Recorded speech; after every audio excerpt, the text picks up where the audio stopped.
शक्ति की अवधारणा भाग 2। मैं कौशल कुमार सेन, सहायक आचार्य राजनीति विज्ञान, बाबू शोभाराम, राजकीय कला महाविद्यालय अलवर। हमने इससे पहले के अंक में शक्ति की अवधारणा का अध्ययन किया। इस अंक में हम शक्ति को प्रयोग में लाने की पद्धतियों, techniques for use of power का अध्ययन करेंगे। डॉक्टर महेंद्र कुमार के अनुसार राज्य अन्य राज्यों से अपना अभीष्ट व्यवहार करने के लिए जो विधियां या तरीके अपनाते हैं वे मुख्यतः 4 हैं: अनुनय, पुरस्कार, दंड, बल प्रयोग। यदि इन राज्यों का व्यवहार नियंत्रित करने की सामर्थ्य को शक्ति माना जाए तो इन विधियों को शक्ति के प्रयोग के साधन भी कहा जा सकता है। डॉक्टर महेंद्र कुमार ने एक राज्य से दूसरे राज्यों के व्यवहार को नियंत्रित करने के 4 तरीके बताए हैं, जिनमें अनुनय, पुरस्कार, दंड और बल प्रयोग है। विद्यार्थी ये याद रखेंगे, शक्ति का तात्पर्य एक व्यक्ति दूसरे व्यक्ति, एक राज्य दूसरे राज्य, एक समूह दूसरे समूह के व्यवहार को प्रभावित करता है और उससे अपने हित के अनुकूल कार्य करवा लेता है। यही शक्ति है। हमने इससे पहले के अंक में भी शक्ति की परिभाषाओं का अध्ययन किया। अब हम शक्ति को प्रयोग में लाने की पद्धतियों का भी अध्ययन करेंगे। हमें ये विदित रखना होगा कि शक्ति सामने वाले को प्रभावित करके उससे अपने अनुकूल कार्य करवाना होता है। तो शक्ति के प्रयोग में लाने के 4 तरीके हैं। पहला, समझाना। अंतर्राष्ट्रीय राजनीति में राजनय का आधार समझाने की विधि है। दोनों राष्ट्रों के प्रतिनिधि अपनी चातुर्य और तर्क से एक दूसरे को प्रभावित करने का प्रयास करते हैं। अंतर्राष्ट्रीय राजनीति में एक राज्य दूसरे राज्य से जिस आधार पर संबंध निर्वाहते हैं वो राजनय अर्थात कूटनीति बोला जाता है। तो कूटनीति में भी एक राज्य दूसरे राज्य से को समझा के या तर्कपूर्ण व्यवहार करके उससे अपने हित के अनुकूल कार्य करवाता है। इसे ही समझाना कहते हैं। दूसरा है प्रलोभन। प्रलोभन का तात्पर्य है कि पारितोषिक या पुरस्कार देने से है। इसमें एक राष्ट्र दूसरे राष्ट्र को प्रलोभन का वचन देकर उसके व्यवहार पर प्रभाव डालने की कोशिश करता है। यह प्रलोभन 4 प्रकार के होते हैं: मनोवैज्ञानिक, भौतिक, आर्थिक और राजनीतिक। सामान्यतः प्रलोभन भौतिक होते हैं। मनोवैज्ञानिक प्रलोभन से तात्पर्य दूसरे राष्ट्र या व्यक्ति के व्यवहार को प्रभावित करना। भौतिक प्रलोभन का तात्पर्य है कि एक राष्ट्र द्वारा दूसरे राष्ट्र को सैनिक सहायता देना, सैनिक अड्डे प्रयोग करने की अनुमति देना या प्रशिक्षण सुविधाएं आदि प्रलोभन दिया जाता है। आर्थिक प्रलोभन में एक राष्ट्र दूसरे राष्ट्र को कर्ज या धन देता है। और राजनीतिक प्रलोभनों के अंतर्गत अधीनस्थ राज्य की स्वाधीनता की बात, अंतर्राष्ट्रीय सम्मेलनों में अन्य राज्य के दृष्टिकोणों का समर्थन आदि। इस प्रकार प्रलोभन 4 प्रकार के हैं। मनोवैज्ञानिक प्रलोभन, जिन्हें प्रचार या अन्य माध्यम से दूसरे राष्ट्रों पर प्रभाव डाला जाता है। भौतिक प्रलोभन, जिसमें सैनिक सहायता देना, सैनिकों को प्रशिक्षण देना, अपने सैनिक अड्डे प्रयुक्त करने की इजाज़त देना। आर्थिक प्रलोभन में एक राष्ट्र द्वारा दूसरे राष्ट्र को कर्ज का प्रलोभन देना। और राजनीतिक प्रलोभन के अंतर्गत अधीनस्थ जो राज्य है, जो आप एक राज्य के अधीन जो राज्य, उसकी स्वतंत्रता की बात करना और अंतर्राष्ट्रीय सम्मेलनों में उसके दृष्टिकोण को मजबूत करना। तीसरा है दंड। दंड का अर्थ है धमकी देना। यहाँ दंड को प्रभावशाली बनाने के लिए आवश्यक है कि दंड की केवल धमकी दी जाए, उसका वास्तविक प्रयोग न किया जाए। दंड की धमकी देकर दूसरे राष्ट्र से अपने हित के अनुकूल कार्य करवाना है, उसका वास्तविक प्रयोग नहीं करना है। चौथा है बल। शक्ति के प्रयोग में लाने का अंतिम तरीका बल है। दंड और बल के प्रयोग में भेद करने की आवश्यकता है। दंड की केवल धमकी दी जाती है, जबकि दंड की केवल धमकी दी जाती है, जबकि बल का वास्तविक प्रयोग किया जाता है। अर्थात दंड में केवल धमकी दी जाती है और बल में वास्तविक दंड का प्रयोग किया जाता है। इस प्रकार शक्ति को प्रयोग में लाने के ये 4 तरीके हैं। अब है शक्ति की अवधारणा पर हेराल्ड लासवेल के विचार। हेराल्ड लासवेल ने भी राजनीति विज्ञान के अध्ययन का मूल विषय शक्ति को ही माना है। यह शक्ति से तात्पर्य वही मनोवैज्ञानिक संबंध जिसमें एक व्यक्ति दूसरे व्यक्ति को या एक राष्ट्र दूसरे राष्ट्र को प्रभावित करता और उससे अपने हित के अनुकूल कार्य करवाता है। तो हेराल्ड लासवेल ने भी राजनीति विज्ञान के अध्ययन का मूल विषय शक्ति को ही माना है। उसका मत है शक्ति की अवधारणा संपूर्ण राजनीति की मूल अवधारणा है।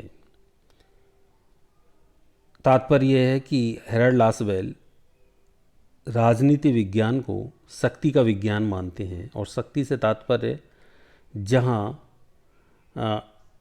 एक दूसरे के बीच मनोवैज्ञानिक संबंधों को प्रभावित करना, अर्थात एक व्यक्ति द्वारा दूसरे व्यक्ति के मस्तिष्क को प्रभावित करना या किसी संस्था द्वारा व्यक्तियों या समूहों पर प्रभाव डालना आदि।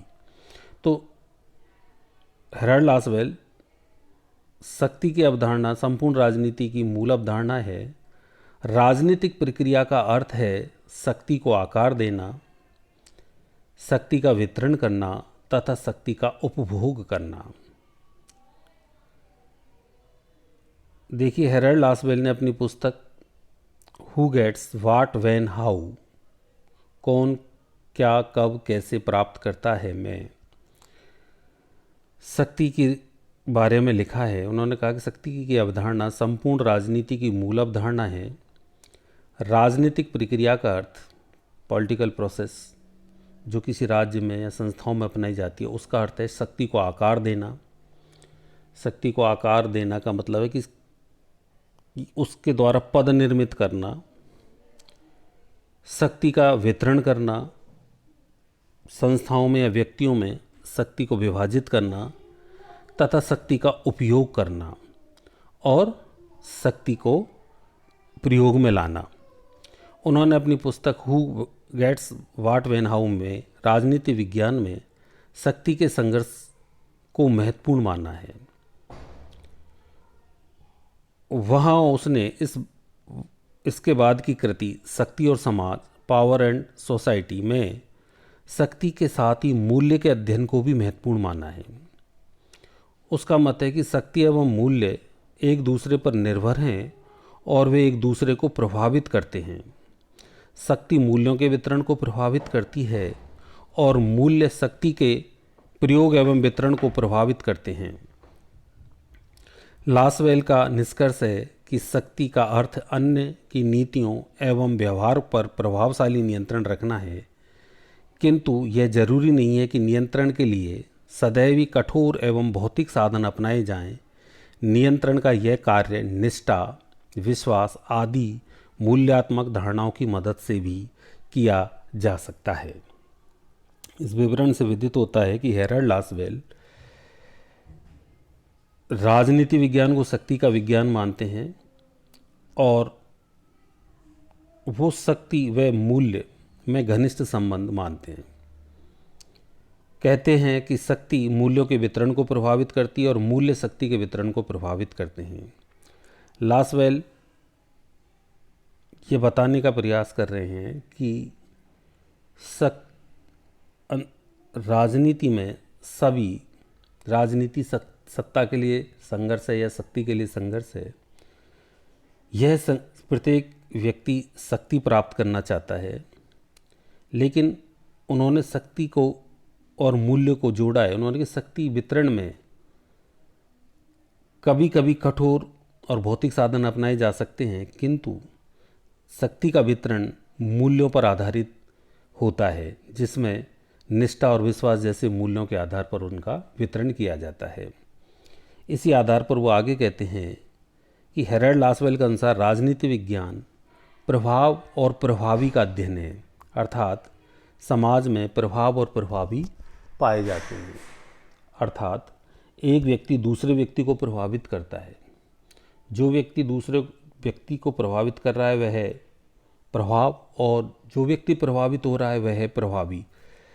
तो अर्थात एक व्यक्ति दूसरे व्यक्ति को प्रभावित कर रहा है, ये उन्होंने इसको एक पहले व्यक्ति को प्रभाव, दूसरे व्यक्ति को प्रभावी कह के इसे समझाने का प्रयास किया है। यह राजनीति विज्ञान के अध्ययन को कुछ संस्थाओं के अध्ययन तक सीमित नहीं रखना चाहता। उसके अनुसार राजनीति विज्ञान की विषय वस्तु शक्ति है।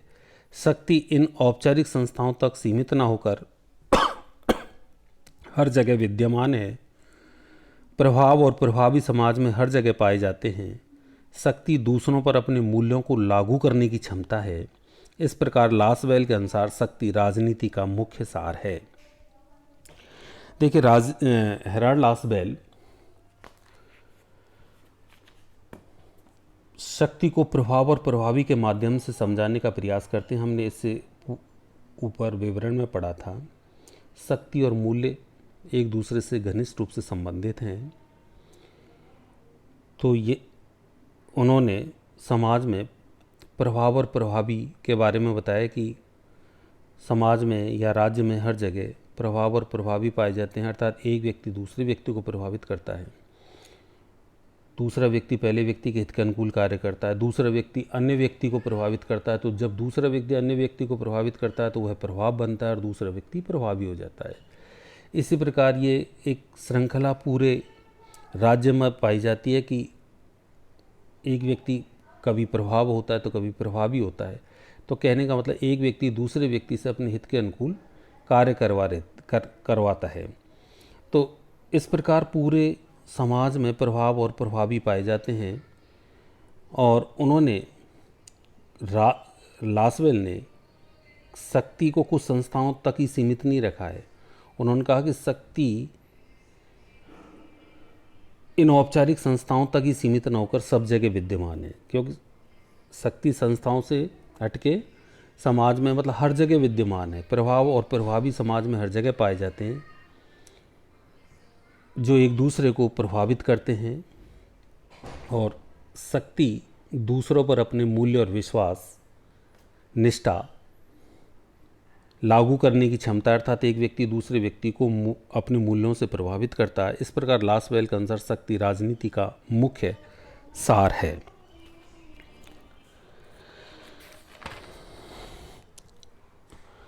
अन्य अनेक आधुनिक राजनीति शास्त्रियों ने भी राजनीति विज्ञान के अंतर्गत शक्ति की अवधारणा को अत्यंत महत्वपूर्ण माना है।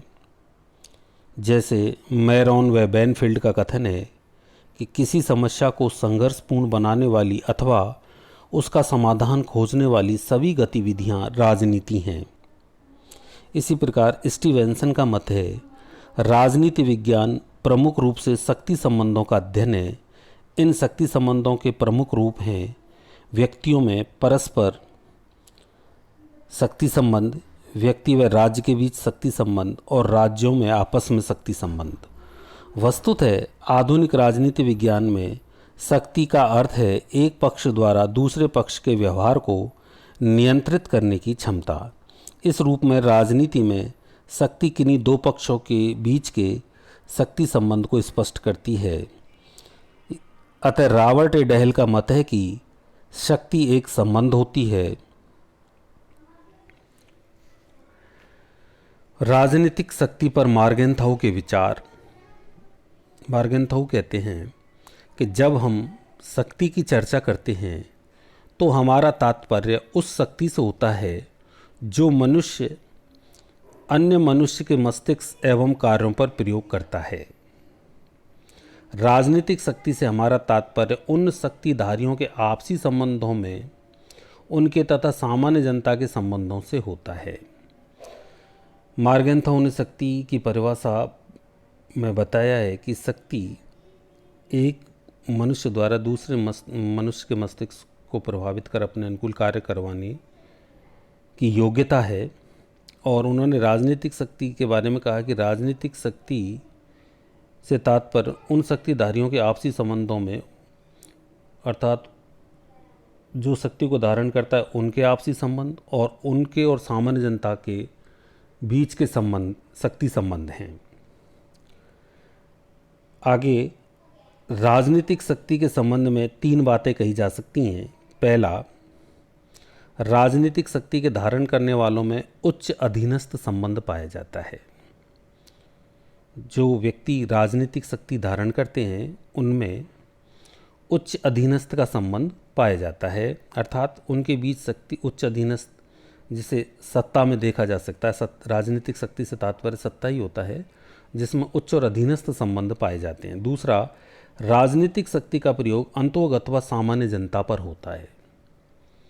इसमें जो राजनीतिक शक्ति धारण करते हैं उसका प्रयोग सामान्य जनता पर होता है। तीसरा, राजनीतिक शक्ति मनोवैज्ञानिक संबंध प्रकट करती है जिसका एरिया भौतिक संबंध है।